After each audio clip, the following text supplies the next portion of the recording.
Hello students, welcome to Interconnecting Physics.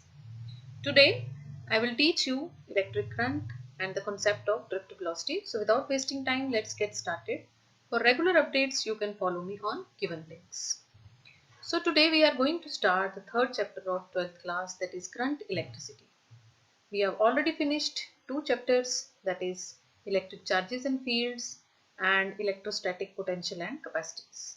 In this chapter, we are going to cover following topics like electric current, drift velocity, Ohm's law, ohmic and non-ohmic conductors, electric energy and power, resistivity and conductivity, carbon resistors, series and parallel combination of resistors. Like in unit 2, we did combination of capacitors. In this chapter, we will do series and parallel combination of resistors. Then we will talk about cell, then combination of cells, and at last we will cover the second part of this chapter, that is Kirchhoff laws and its application. In that chapter, we will cover Wheatstone bridge, meter bridge, potentiometer and its applications. So let's get started with current electricity. Since the name of the chapter is current electricity, so current electricity, what is current electricity? Obviously, in chapter 1 and chapter 2, we talked about electrostatics. That is, electric charges at rest. So chapter 1 and chapter 2 both are dealing with electrostatics, but in this chapter we will see electrons are in motion. Okay, so when electrons move, they carry electric energy from one point to another point, and this process is called current electricity. Why this chapter is called current electricity? Because in this chapter we will see the electrons will be in motion and they will constitute electric current. So what is the definition of electric current?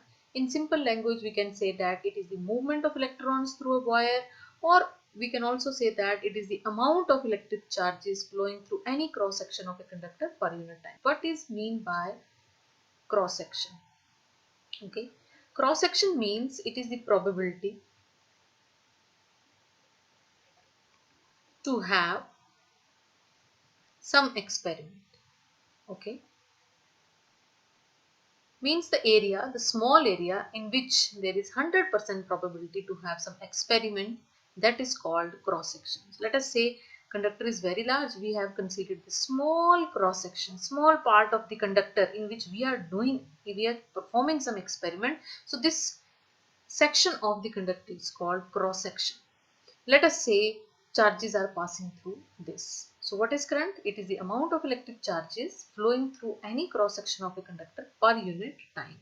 That is, it is denoted by I. Current is denoted by I. If Q is the amount of the charge passing through the conductor in time t, then current will be Q divided by T, where Q is the charge crossing a cross section of a conductor in time t. And if there are n number of electrons crossing this cross section, n number of electrons, then we know that according to quantization principle, Q equal to Ne, where n can be positive integer or negative integer. Okay, so I can be written as Ne divided by T, where n is the number of electrons. So it means another definition of electric current is it is the number of electrons passing a given point in a second, in 1 second. It is the number of electrons passing a given point or given cross section in a second. Okay. Now, equation number 1, that is this equation, Q divided by T. This indicates the definition of steady current. What is steady current? Steady current is the current in which amount of charge crossing through any cross section of the conductor is same. Suppose we are considering the cross section, and every time 10 charges are crossing through this cross section. 10 charges every time. For every 1 second 10 charges are crossing. For every 1 second again 10 charges are crossing. It means the amount of charges crossing this cross section in a given time is same. That is, it is showing the steady current. But the main point is current in a conductor is never constant. Okay, that is, amount of charges crossing a given cross section always change. Okay, suppose in the first second, amount of charges crossing through the cross section are 10. Then in second let us say 15 charges are crossing. In third second, let us say 20 charges are crossing. So in conductor, current is never constant because amount of charges crossing through any cross section of the conductor always change. So we have to calculate the average current. And how we calculate the average current? 10 plus 15 plus 20 divided by 3. Okay. So that means if current is not constant in the conductor, that is number of electric charges passing through the cross section changes every time. So that means we have to calculate the average current, that is I equal to delta Q divided by delta T. Okay. So if delta Q is the amount of charge flows through any cross section of the conductor in time delta T, then average electric current in the conductor will be delta Q divided by delta T, and the exact definition of electric current is exact definition, because if you are a science student you should know the exact definitions, because these were the definitions for lay persons. Okay, that is, it is the movement of electrons, it is the amount of electric charges flowing through any cross section, or number of electrons passing in a given point in a second. But if you are science student, you should know the exact definition, that is, electric current is the rate of flow of electric charge through a cross section of a conductor. Always use this word, rate of flow, that is delta Q divided by delta T. So electric current is the rate of flow of electric charge through a cross section of a conductor, that is I equal to delta Q divided by delta T. And what is instantaneous current? Instantaneous means if somebody is asking you what is the current flowing through a circuit, what you will do? You will see ammeter. Okay, you will see ammeter. What is ammeter? Ammeter is a device which is used to measure the current. You will see ammeter and you will tell the value of current, that is 2 milliampere current is flowing through the circuit. Okay, that is instantaneous current at any time, at a given time. That is, it is given by I equal to dq divided by dt. Means at any instant, at any time, you just see the ammeter and tell the value of electric current, which is known as instantaneous current. If you want to convert this into instantaneous, then what we will do? We will write limit delta t approaches to 0. Delta t not equal to 0. It is approaching to 0. Delta q divided by delta t, which is dq by dt. That is, in very small interval of time, when you calculate the value of electric current, it becomes instantaneous. Let us say somebody asks you what is the value of current at this time. Okay, if somebody asks you the value of current at this time, you will see the meter and tell the value, and that value becomes instantaneous current. At a very short interval of time, if you want to calculate the value, that value becomes the instantaneous current.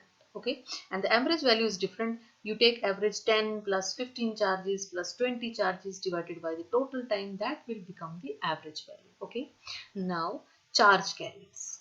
What are the charge carriers? The charge particles which constitute an electric current in solids, in liquids or gases are called as current carriers. So we will discuss current carriers in 3 states of matter, that is liquids, solids, gases.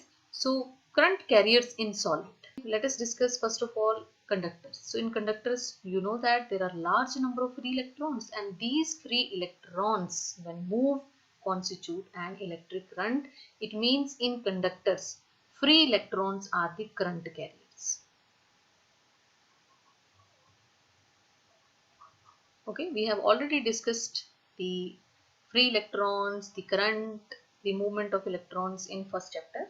Okay. So in conductors, there are large number of free electrons which are called as valence electrons. That is the electrons in the outermost shell of the atom. Outermost shell. Okay, which is loosely bound from the nucleus. Loosely bound. And at room temperature, these loosely bound electrons which are present in the outermost shell of the atom gain enough energy to be removed from the nucleus of the atom and becomes free electron. And in metal there are large number of free electrons which constitute an electric current.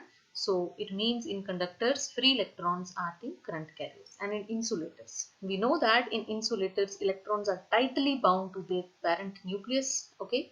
And insulators don't have free electrons. So we can say that in insulators, there are no current carriers present over there, okay? Now, current carriers in liquids. In liquids, we generally take the example of electrolytes. What are electrolytes?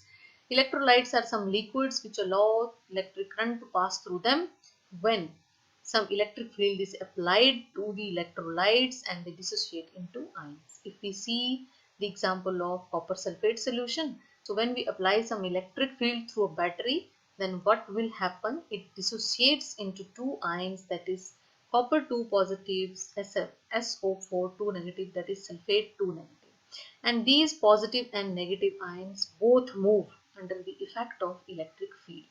It means in liquids there are two types of charge carriers, that is positive ions and negative ion. Similarly, NaCl solution, Na positive, Cl negative, both will move under the effect of electric field. It means in conductors there are free electrons which are current carriers, but in liquids there are two types of current carriers, that is positive ions and negative ions. Now let us see the current carriers in gases. Gases are basically insulators. We consider gases as insulators, okay? But gases can be ionized and become conductors at low pressure when high potential difference is applied to some tube which is filled with some gas, okay? So gases can be ionized and become conductors, because when they ionized, electron can be removed from the atom and the atom become positive ion. So under the effect of electric field, electron will move opposite to the electric field and positive ion will move in the direction of electric field. It means in gases there are two types of current carriers, that is electron and positive ion. And what is the direction of electric current? So before the invention of electron, it was said that electric current is due to the flow of positive charge. It means the direction in which positive charge flow. We consider current is flowing in this direction. Okay, so this is called as conventional current. It means the direction in which positive charge is flowing. We consider that direction as the direction of current. But in conductors, what happens? In conductors, only free electrons constitute electric current. And free electron always move opposite to the electric field. If electric field is in this direction, electron will move along this direction, because force acting on the electron is minus E into E vector. So that means the conventional current in case of conductors is opposite to the direction of movement of electrons. That is, direction of flow of electron is opposite to the direction of conventional current, because conventional current exists in the direction of flow of positive charges. But in case of conductors, only free electrons constitute electric current. So that means the direction of flow of electron is just opposite to the direction of conventional current. And current is a scalar quantity. But I'm sure you are thinking that current has both magnitude as well as direction. Then how is it scalar? Because current does not require vector algebra to calculate the net value of electric current. We just calculate the net value of electric current through simple algebra. For example, let us consider point O. At point O, two currents are coming, 3 ampere and 5 ampere, and there is some angle theta. And the total value of electric current at point C is 8 ampere, that is 3 ampere plus 5 ampere. Okay, this is the simple algebra by which we are calculating the net value of electric current at point C. But if we use vector algebra, then you know the value will be a square plus b square plus 2ab cos theta. Okay, then you have to put the value of 3a here, then you have to put the value of 5 ampere here, then cos theta, then we will calculate the net value of electric current. But this is not true. We just use the simple algebra to calculate the net value of electric current. Okay, if 3 ampere current is coming at point O and also 5 ampere current is coming at point O, then what will be the value at point C if angle is this time theta prime? Same, that is 8 ampere.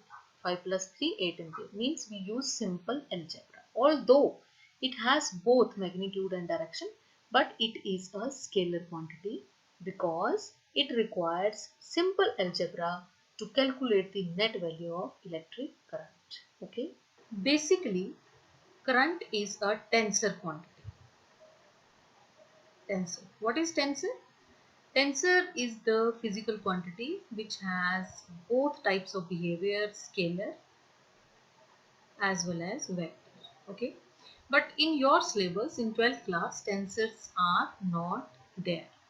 But if you go for higher studies, especially in physics, you will come to know about tensor. If you are given with choices like current is tensor or scalar or vector or none of these, none of the above, then you will take tensor. But if you are not given with tensor, then first priority you will go for scalar. Okay. So current is basically a scalar quantity according to your syllabus. Okay. Now there are two types of current. There are basically two types of current, that is direct current and alternating current. So what is direct current? An electric current is said to be direct if its magnitude and direction do not change with time. Let us understand from graph. Suppose here time axis, here current axis. Okay. Then there is a line which is parallel to the time axis, that is its magnitude and direction is not changing with time. It is parallel to time axis. Then such type of current is called as direct current, and the source of direct current is battery, cell. Okay. And alternating current, an electric current is said to be alternating current if its magnitude changes with time and polarity reverses periodically. You see here, magnitude changes and polarity reverses after regular interval of time. Periodically means after regular interval of time. So it is upper half, it's lower half, so it is alternating current. Okay. Now let us do some numericals so that the concept of current is very much clear to you. Okay. So number one, how many electrons pass through a wire in 2 minutes? Okay, time is given. Write down the time, that is 2 minutes, which is equal to 2 into 60 seconds. If the current passing through a wire is 300 milliampere. Okay, current is given as 300 milliampere. Okay, we have to calculate the number of electron, that is n. So first of all, convert all the quantities in the same system of units. So convert milliampere into ampere, because ampere is the SI unit of the current and seconds are the SI unit of the time. Okay. Now we know that I equal to Q divided by T and Q is equal to NE. So I will be NE divided by T. So NE will be I into T if we cross multiply, and N equal to I into T divided by E. Okay. You are given with value of current, put the value of current, put the value of time, and what is the value of charge on electron? It is 1.6 into 10 raised to power minus 19 coulomb. So answer will be 2.25 into 10 raised to power 20 electrons. Okay. Now question number 2. Current I in a circuit varies with time. So you are given with some varying current, that is I equal to 3A plus 2BT. Okay. Find the constant current. You are given with variable current and you have to find constant current. Okay. Which would send the charge equivalent to the time interval t equal to 0 to t equal to 4. Okay. And constants A and B as unity means you have to take A, B equal to 1. Okay. So given I equal to 38 plus 2BT. Okay. You have to calculate constant current. It means constant current is Q divided by T. It means you have to calculate first the value of charge. Okay. So given we know that what is I? It is dQ divided by dt. Okay, if Q is changing with time, if current is variable, then I is given by dQ by dt. Then dQ equal to I into dt. And if you want to calculate the Q from here, then we have to integrate this equation. Okay. Okay. And the integration of dQ is Q and the integration of I dt limits are given t equal to 0 to t equal to 4. Put the value of I, which is 3a plus 2b, and a and b you are given as unity. So 3 plus 2t into dt. Okay. Now break it 3 into dt plus 2t into dt. Okay. 3 is constant, so can be taken outside, and the integration of dt is t. Okay. 3t. 2 is constant, can be taken outside too, and integration of t dt is t square divided by 2. Okay, 2 cancels out with 2. So answer is 3t plus t square. 0 to 4, upper limit minus lower limit. If we put upper limit, 3 into 4 plus 4 into 4. Okay, so 12 plus 16, which is equal to 28 coulomb. Answer is 28 coulomb. Okay, now we can calculate the constant current, which is equal to q divided by t. What is t? 4 minus 0. Okay, that is 4. So 28 divided by 4 is 7 ampere is the current which is flowing through the wire. Okay. Now question number third, how many electrons constitute a current of 1 ampere? Okay. So we know that I equal to, the basic definition, I equal to Q divided by T. So current is said to be 1 ampere. SI unit of current is ampere. Okay. Ampere is fundamental quantity, but coulomb is not fundamental quantity. Okay. Always remember this. I have already taught you in video in which we have discussed about electric current. If you want to see that video, then click on the I button and get the knowledge of electric charge in detail. Okay. Now, SI unit of current is ampere. So current is said to be 1 ampere when 1 coulomb charge is flowing through a wire in 1 second. Okay, current is said to be 1 ampere if 1 coulomb charge flowing through a wire in 1 second. Okay, so that means for 1 ampere time is 1 second. It is understood. Okay, so we have to calculate electrons. So Q equal to NE, so N equal to IT divided by E. I is 1 ampere. Okay, T is 1 second. Okay, and the charge on electron is 1.6 into 10 is to power minus 19 coulomb, and the answer is 6.25 into 10 is to power 18 electrons. And such type of question we already did in chapter 1, in which we were asked with how many electrons are present, how many electrons are present in 1 coulomb of charge. Okay, and the answer was 6.25 into 10 is to power 18 electron. And here is also same, because in 1 ampere how much charge is flowing? 1 coulomb. So how many electrons are present in 1 coulomb? Is it same? Okay, so that is 6.25 into 10 is to power 18 electrons are present, which constitute 1 ampere of current. Okay, now let us start with electric current in conductors. This we will do in two parts, that is in the absence of electric field and in the presence of electric field. So in the absence of electric field, let us consider we have a conductor. Okay, let us suppose we have a wire, copper wire. You know, copper wire is very thin, but in order to understand, in order to clear this concept, we have considered some conductor which is some white. Okay. Now in conductors, you know that there are large number of free electrons. Okay. In conductor, there are large number of free electrons. Free electrons. Okay.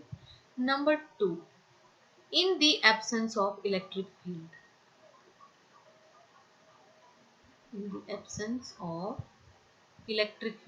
that is electric field equal to 0, what will happen? At room temperature,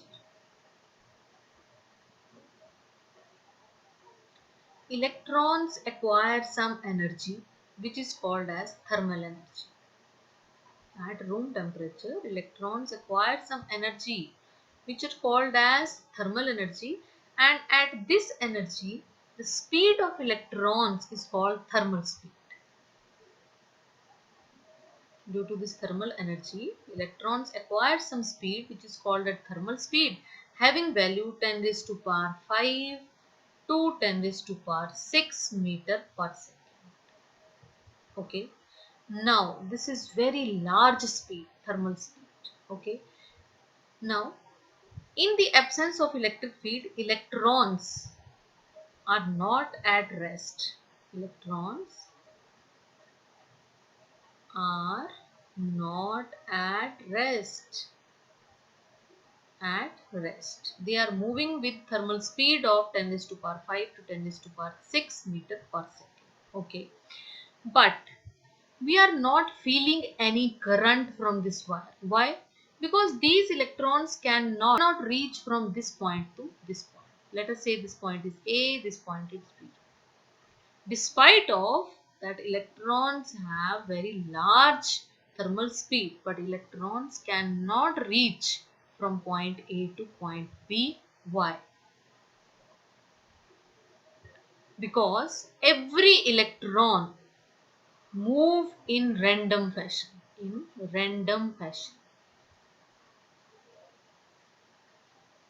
That is, every electron with this thermal speed will move this direction, this direction, this direction, this direction, and net movement will be zero. Net movement will be zero for first electron. Again for second electron, electron will move like this, like this, like this, like this, like this, here, here, here, and net movement is zero. That is, average thermal velocity for electron 2 is zero. Average thermal velocity for electron 1 is zero. Speed is not zero, but velocity for electron is zero. Speed is not zero. Don't confuse with speed and velocity. Velocity is a vector quantity. Although they have speed, electrons have speed, that is 10 raised to power 5 to 10 raised to power 6 meter per second, which is called as thermal speed. But the net velocity for every electron is zero because they are moving with random fashion. They are moving randomly. For example, if teacher is not present in the class, you see yourself, students are wandering here and there, some are going to back bench, some are going to outside, some are crying, some are screaming. The net output of all of the class is zero. Okay, so these electrons are behaving like you, that no electric field is present, no teacher is present, and electrodes are moving in random fashion, and the net movement for every electron is zero, and they are not reaching from point to point B. So net motion, net movement of every electron is zero, and hence current is zero. Okay, but when we apply electric field, then what will happen? Let us see. So let us consider a conductor and some electric field is applied across the ends of the conductor through a battery, that is plus minus, having potential V. Okay. Now electrons are present, free electrons are present in the conductor. So under the effect of electric field, each electron will experience force F equal to minus E into E vector. That means electron will experience force in the direction opposite to electric field. The direction of electric field is from positive to negative. If this end is positive, this end is negative. That means direction of electric field along this. But electron will move opposite to the direction of electric field, and it will move like this, zigzag manner. Okay, zigzag manner. So like this. Okay. Why? If electron is experiencing a force, that means due to force it will experience some acceleration. According to Newton's second law, F equal to ma, A equals to F divided by m. It means due to this force each electron gets accelerated. If each electron is accelerated, then why zigzag manner? It should reach from point A to point B very quickly. Okay, but it moves like zigzag manner because every time electron collides with positive ions of the conductor.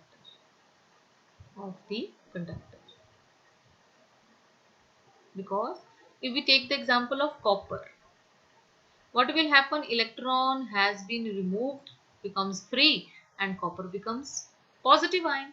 So every time electrons collide with the ions of the conductor and their speed becomes zero, again electron gets accelerated, strikes with the positive ion and stops. Again it gets accelerated, strike with the positive ion and stops.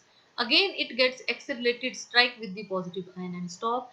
Again it gets accelerated, strike with the positive ion, stop. That means it is like go and stop motion. Okay, it gets accelerated, strikes with the ion, stops. Again it gets accelerated, strike with the ion and stops. Okay, so that means despite of electron gets accelerated, but due to the collision between the electron and the positive ion, electrons move like zigzag manner. Okay, zigzag manner. And very small amount of velocity the electron is gaining here, which is called as drift velocity. Okay, so hope you understand. Again come to the main point. In the absence of electric field, what will happen? We know that in the conductor there are large number of free electrons, and these electrons move randomly with a thermal speed of 10 raised to power 5 to 10 raised to power 6 meter per second at room temperature. The random motion of electron is such that in any portion of the conductor, if we consider this portion, you see here, here, here, here, here.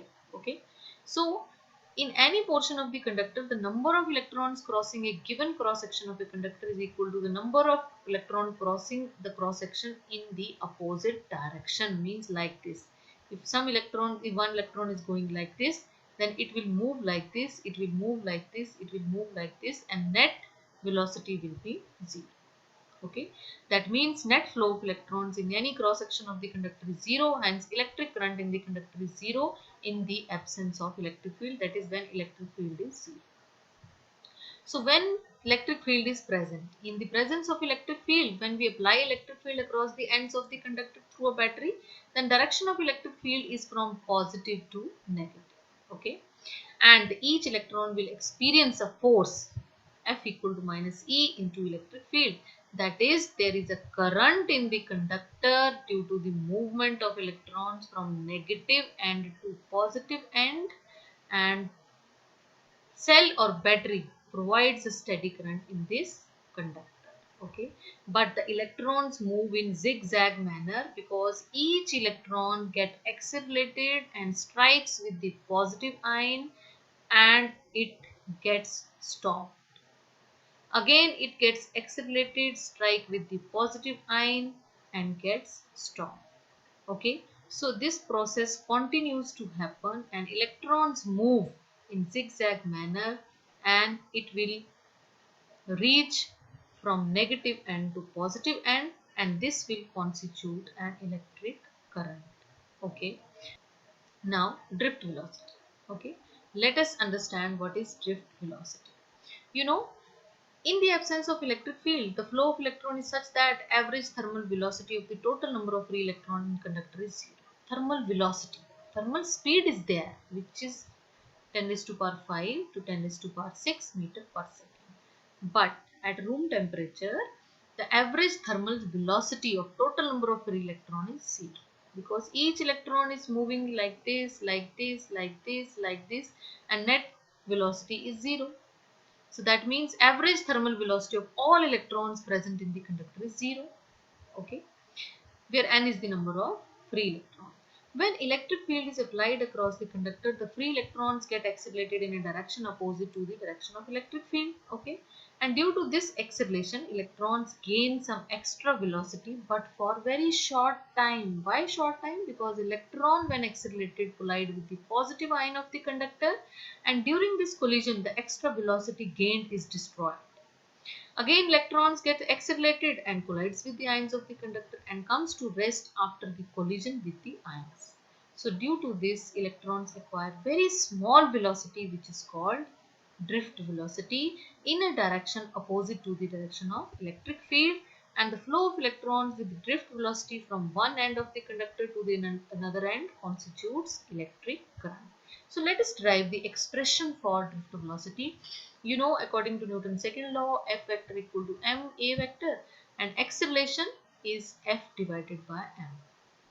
Okay, and what is F? It is minus E into E vector. So we substitute the value here. Now let us introduce a new term, that is relaxation time here, which is also called as mean free time. When accelerated electrons collides with the ions of the conductor, then the small interval of time between two successive collisions between electron and ion of the conductor is called relaxation time, because electron gets accelerated, strikes with the ion, that stops. Okay, then it gets accelerated again, strikes with the ion. Okay, so that means the small interval of time between the two successive collision between the electron and ion is called relaxation time, which is denoted by tau. And we are going to use the kinematic equation, that is v vector equal to u plus a t, where u is initial velocity, a is acceleration, t is the time, and v is the final velocity. And final velocity we are calculated like drift velocity, so v d u plus a tau. Okay, tau is the relaxation time. What is u vector? It is the average thermal velocity, which is 0. Okay, so Vd equal to At, put the value of A from this equation, we get drift velocity is equal to Vd vector equal to minus E vector divided by m into tau. Why minus? Because drift velocity, the velocity of electrons get drifted in the direction opposite to the direction of electric field, and this constitutes electric current. And in magnitude form, it is E, capital E divided by m into tau, where E is the charge on electron, E is the applied electric field, tau is the relaxation time, m is the mass of the electron, and Vd is the drift velocity of the electron. So this was all about today's video. In next video, I will cover very important parts of drift velocity. Till then, thank you very much. If you want PDF notes, you can ask me in comment section, or you can follow me in my Telegram channel. Don't forget to like, share and subscribe. Stay happy, stay healthy.